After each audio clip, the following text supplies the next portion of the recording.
हरे कृष्णा प्यारे विद्यार्थियों, प्यारे बच्चों, आज हम डिस्कस करेंगे कॉमन एरर्स। कॉमन एरर्स की पहले भी मैं 2 शीट डाल चुका हूँ। आपने उनको ध्यान से पढ़ा होगा। बहुत सी चीज़ें उनमें डिस्कस की गई हैं जो एग्ज़ाम में अक्सर पूछी जाती हैं। तो आज भी जो मेरा टॉपिक रहेगा वो मेनली रहेगा कॉमन एरर्स, और एग्ज़ाम से ही क्वेश्चंस लिए गए हैं जो प्रीवियस ईयर्स एग्ज़ाम में मुझे इम्पोर्टेंट लगे। चलिए हम स्टार्ट करते हैं आज की क्लास। एक सेकेंड। फर्स्ट क्वेश्चन है आज का हमारा, after you will return from Mumbai I will come to meet you. एक तो आप जब भी ये कॉमन एरर की शीट आप इसको देखते हैं उस समय आपके पास एक नोटबुक, एक पेन होना ज़रूरी है, क्योंकि बहुत सारी बातें ऐसी हैं जो शीट में नहीं हैं। जो मैं बताता हूँ उसको साथ साथ आप नोट किया करो, तभी आपको इम्प्रूवमेंट दिखाई देगा। खाली आपको इनको कॉपी करने से कोई फ़ायदा नहीं होने वाला। तो सबसे पहला जो हमारा क्वेश्चन है, after you will return from Mumbai I will come to meet you, no error. देखो, इस सेंटेंस के अंदर 2 बार विल का यूज़ हुआ है। सेंटेंस कम्प्लीटली एक ही है, यानी आफ्टर से लेके और यू तक एक ही सेंटेंस है। कुछ बच्चे इसको 2 सेंटेंस मान लेते हैं कि आफ्टर यू विल रिटर्न एक सेंटेंस है and I will come to meet you second sentence है। प्यारे बच्चों, ये 2 सेंटेंस नहीं है, ये 2 क्लोज हैं। क्लोज का मतलब होता है अधूरा, यानी 2 अधूरे वाक्य मिलकर एक पूरा वाक्य बना रहे हैं, और पूरे वाक्य को बोलते हैं हम सेंटेंस। सेंटेंस का मतलब होता है अर्थपूर्ण वाक्य। तो आपको हमेशा याद रखना है कि एक ही सेंटेंस के अंदर 2 बार फ्यूचर का यूज़ नहीं होगा, यानी विल का यूज़ नहीं होगा। या इस बात को हम इस तरह भी समझ सकते हैं कि आफ्टर के बाद आपको कभी भी विल का यूज़ नहीं करना है, विल या शैल का। तो आपका जो एरर पार्ट है वो आफ्टर यू विल रिटर्न वाले पार्ट में, यानी ए पार्ट एरर है। आपको यहाँ से विल हटाना है।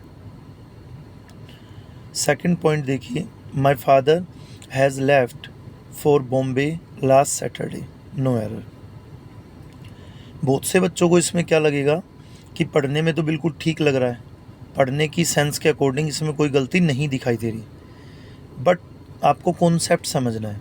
एग्ज़ाम में हिंदी नहीं बनानी है, एग्ज़ाम में आपको एक कॉन्सेप्ट से क्वेश्चन सोल्व करना है, जिसमें बहुत कम सेकंड का टाइम लगेगा। जैसे देखो, सिर्फ एक चीज़ को ध्यान में रखना है, लास्ट को। लास्ट या प्रीवियस ईयर वर्ड जब भी आए तो आपको मानना है कि वो पास्ट है। लास्ट या प्रीवियस वर्ड आए तो आपको मानना है कि वो पास्ट टेंस है, और पास्ट टेंस में कभी भी हैज़ का यूज़ नहीं होता। हैज़ और हैव प्रेजेंट परफेक्ट हैं। हैज़ और हैव प्रेजेंट परफेक्ट हैं, यानी प्रेजेंट परफेक्ट की 2 हेल्पिंग वर्ब हैं, हैज़ और हैव। तो हम यहाँ पर हैज़ का यूज़ नहीं कर सकते बिकॉज ऑफ लास्ट। तो आप यहाँ से हैज़ हटाएंगे। सेंटेंस जो राइट होगा वो क्या होगा, my father left for Bombay last Saturday, ये हमारा राइट सेंटेंस होगा। तो एरर पार्ट इसमें क्या है, बी के अंदर हैज़, इसका एरर है। Third, I use to study till 10 PM and then I go to bed.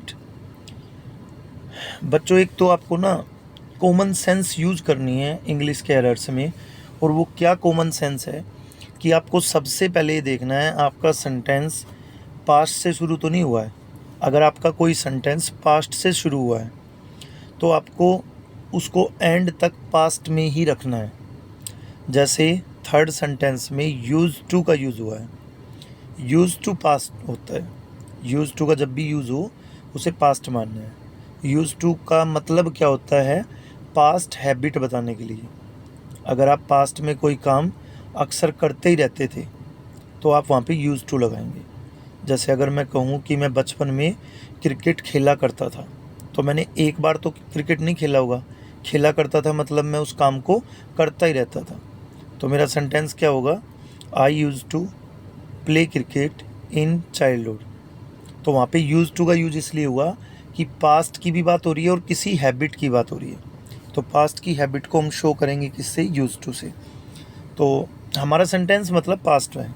I use to को देख के ही समझ आ रहा है कि हमारा टेंस पास्ट है। तो हम आगे बढ़ते हैं इसी सेंटेंस में। यूज़ टू तक तो पास्ट है, यूज़ टू के बाद हमेशा वर्ब की फर्स्ट फॉर्म आती है, यानी स्टडी भी ठीक है।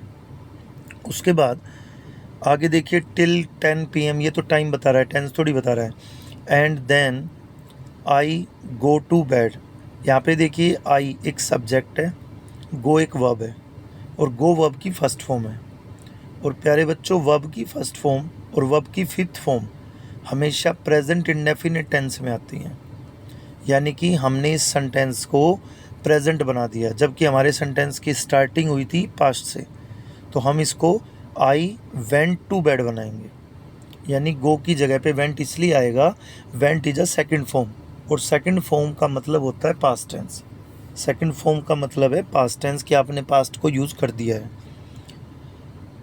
फोर्थ सेंटेंस देखेंगे, as you can see by my visiting card that now I am in Goa. इस सेंटेंस को डियर स्टूडेंट्स, इसको आप नो एरर कहेंगे। मैं थोड़ा सा हिंट देता हूँ आपको। As you can see by my visiting card, जैसे देखिए इसमें हेल्पिंग वर्ब का यूज़ हुआ कैन का। कैन आपको प्रेजेंट शो करता है, कैन हमेशा प्रेजेंट को शो करेगा। जैसे मैं आपको बोल रहा हूँ I can lift this box, मैं इस बॉक्स को उठा सकता हूँ, मतलब प्रेजेंट टाइम में उठा सकता हूँ। आई कैन टीच इंग्लिश, मैं इंग्लिश पढ़ा सकता हूँ, यानी प्रेजेंट टाइम में। अगर मैं बोलता आई कुड टीच इंग्लिश, यानी मैं इंग्लिश पढ़ा सकता था, लेकिन पास्ट की बात हो रही है। तो आप यहाँ पर जो कैन देख रहे हैं, कैन का मतलब है प्रेजेंट, यानी हमारा सेंटेंस प्रेजेंट से शुरू हुआ है। आगे चलते हैं तो देखिए सब्जेक्ट हमारा कौन है, आई, और आई के बाद क्या आया है, एम, यानी एम इज़ एम आर किसको शो करते हैं, प्रेजेंट को। तो हमारा सेंटेंस शुरू भी प्रेजेंट में हुआ और ख़त्म भी प्रेजेंट में हुआ। अभी मैंने आपको थर्ड सेंटेंस में यही चीज़ सिखाई थी कि अगर आपका सेंटेंस पास्ट में शुरू हुआ तो ख़त्म भी पास्ट में, प्रेजेंट में शुरू हुआ तो प्रेजेंट में ही ख़त्म। फिफ्थ देखिए, having work in both public and private sector banks, she is the most suitable person to take over the post of the chairman. देखिए इतने बड़े सेंटेंस को अगर आप बार बार पढ़ के देख रहे हो तो बहुत टाइम वेस्ट करोगे एग्ज़ाम में। आप सबसे पहले ना वर्ब और सब्जेक्ट पे ध्यान दिया करो। 60 to 70% कॉमन एरर किसी भी एग्ज़ाम के आपके वर्ब और सब्जेक्ट पर ही बेस्ड होते हैं, यानी सब्जेक्ट गलत हो सकता है, वहाँ पे वर्ब गलत हो सकती है, सब्जेक्ट के अकॉर्डिंग वर्ब नहीं लगाई होगी, तो ये सारी मिस्टेक्स ही मिलेंगी। तो हमारी सबसे पहली वर्ब देखिए, हैविंग वर्क, यहाँ पे वर्क हमारी वर्ब है। प्यारे बच्चों, हैविंग एक ऐसा वर्ड है जिसके बाद हमेशा वर्ब की थर्ड फॉर्म आती है। हैविंग वर्कड होना चाहिए, यहाँ पे आप नोट करके लिख लेना मेरी ये सभी बातें। हैविंग के बाद हमेशा वर्ब की थर्ड फॉर्म आनी चाहिए, यानी एरर तो आपको समझ आ ही चुका है। हैविंग के बाद वर्कड आएगा, यानी वर्क है तो वो फर्स्ट फॉर्म है, वर्कड है तो वो थर्ड फॉर्म है, तो पार्ट ए गलत है। ठीक है, आगे बढ़ते हैं हम। सिक्स्थ में देखिए, he started a very small business 2 years ago, but it grew very fast as the country is experiencing a boom at that time। बिल्कुल थर्ड सेंटेंस जिसके समझ आ गया था वो बच्चा सिक्स्थ सेंटेंस को सेकंड में कर देगा। ही स्टार्टेड का मतलब है सेकंड फॉर्म, स्टार्टेड मतलब सेकंड फॉर्म, और सेकंड फॉर्म मतलब पास्ट टेंस। आप इस सेंटेंस में बाकी कुछ भी मत पढ़िए, पहले सबसे पहले किसी भी सेंटेंस में एग्ज़ाम के अंदर भी आप पहले क्या चेक किया करो, वर्ब और सब्जेक्ट दोनों एक दूसरे के अनुकूल हैं या नहीं है। तो हमने यहाँ पे देखा स्टार्टेड यानी वर्ब की सेकंड फॉर्म। हम आगे बढ़ते हैं तो हमने देखा इट, इट भी एक सब्जेक्ट है जिसके बाद एक वर्ब यूज़ हुई है, और वर्ब का नाम है ग्रू। ग्रू भी ग्रो की सेकंड फॉर्म है, यानी ये भी पास्ट है, यानी पास्ट पे शुरू हुआ, पास्ट पे ही चल रहा है अभी तक। थोड़ा और आगे बढ़े, एज द कंट्री इज़, यहाँ समस्या आ गई। आपको पता ही है कि इज़ एम आर प्रेजेंट है, और हमें प्रेजेंट का यूज़ नहीं करना अगर हमारा सेंटेंस पास्ट से शुरू हुआ है तो हम यहाँ पे क्या यूज़ करेंगे, वोज, द कंट्री वोज। क्योंकि इस सेंटेंस में बहुत सारी ऐसी चीज़ें दी गई हैं जिनको देखने से या पढ़ने से हमें पता चल पा रहा है कि ये पास्ट है। एक तो स्टार्टेड, एक ग्रू, एक इस सेंटेंस में देखिए 2 years ago, 2 साल पहले। तो ये सारी बातें पास्ट की तो बात कर रही हैं। उसके बाद बिल्कुल लास्ट में देखिए एट दैट टाइम, दैट का मतलब उस समय, दैट टाइम का मतलब है उस समय। तो सभी चीज़ें पास्ट की तरफ ही इंडिकेट कर रही हैं। 7th में देखिए I will go for the swimming classes tomorrow if I have recovered from fever. इस सेंटेंस को आप तब अच्छे से समझ पाएंगे जब आप इससे पहली वीडियो जो कंडीशनल सेंटेंस की है एक बार उसको देख लेना। उसमें मैंने बताया हुआ है कि कुछ हमारे कंडीशनल वर्ड्स होते हैं, जैसे इफ़, सपोज या supposing, provided, when, until, unless.